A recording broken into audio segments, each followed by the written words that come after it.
Hey there, it's Pete with GCI Turf. Hope you're having a great day today. And this is the results from my sand leveling that I did, I'm gonna say about 3 weeks ago, possibly 4 weeks, between 3 and 4 weeks, somewhere in that time frame. And as you can see, it is really looking good right now. In that 3 to 4 week period, we've had some pretty warm weather. Mid 80s for pretty much an entire week. We've had a little bit of rain, not much, about a ½ an inch is all. Obviously I've got irrigation out here, so I'm using that to manage my water. When I did the sand leveling job that day, I put down some green charge.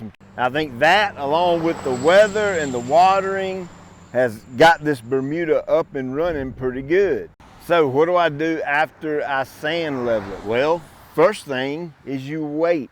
You let the Bermuda get up through the sand and let it get tall enough to mow. My height of cut here is a ½ an inch.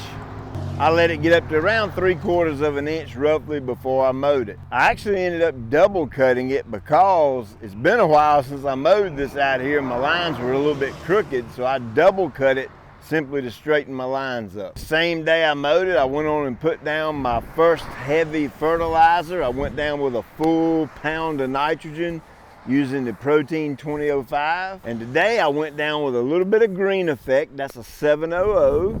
I added some CK and some humic 12 to that mix. Well, Pete, you just put down your protein. Why in the world did you put down any more nitrogen? Well, here's why. That little 7% of nitrogen is going to give me a really quick jump start. I am ready for this stuff to start banging. So that's why I used a little bit of liquid. That way it'll jump start and get it growing really quickly.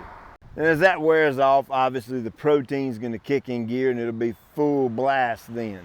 The reason I chose the green effect is not only for the nitrogen in the mix, but the iron. My goal this year is to make this Bermudagrass as dark as it can absolutely be. I want it so dark green that you're gonna think it's not Bermuda. So all my applications out here are gonna be revolving around the color of the turf and growing the turf. So if you got Bermuda grass, you want to see my take on how I manage Bermuda, subscribe to the channel, like, share, all that stuff, and I'll show you what I can do out here. And right now, I'm going to say this is roughly 95, 96% full coverage. I do still have a little spot here and there where I can see some sand. As you know, Bermuda is a spreading type warm season turf, so it will fill in these spots very quickly. I'm getting ready to put zoysia sod right there on that strip in front of the shop. I'm still working out a few details, waiting on some things to happen before I can actually start that project. But when we do start it, I'll show it to you from start to finish. As always, I appreciate you taking time out of your day to watch. I'll check you later.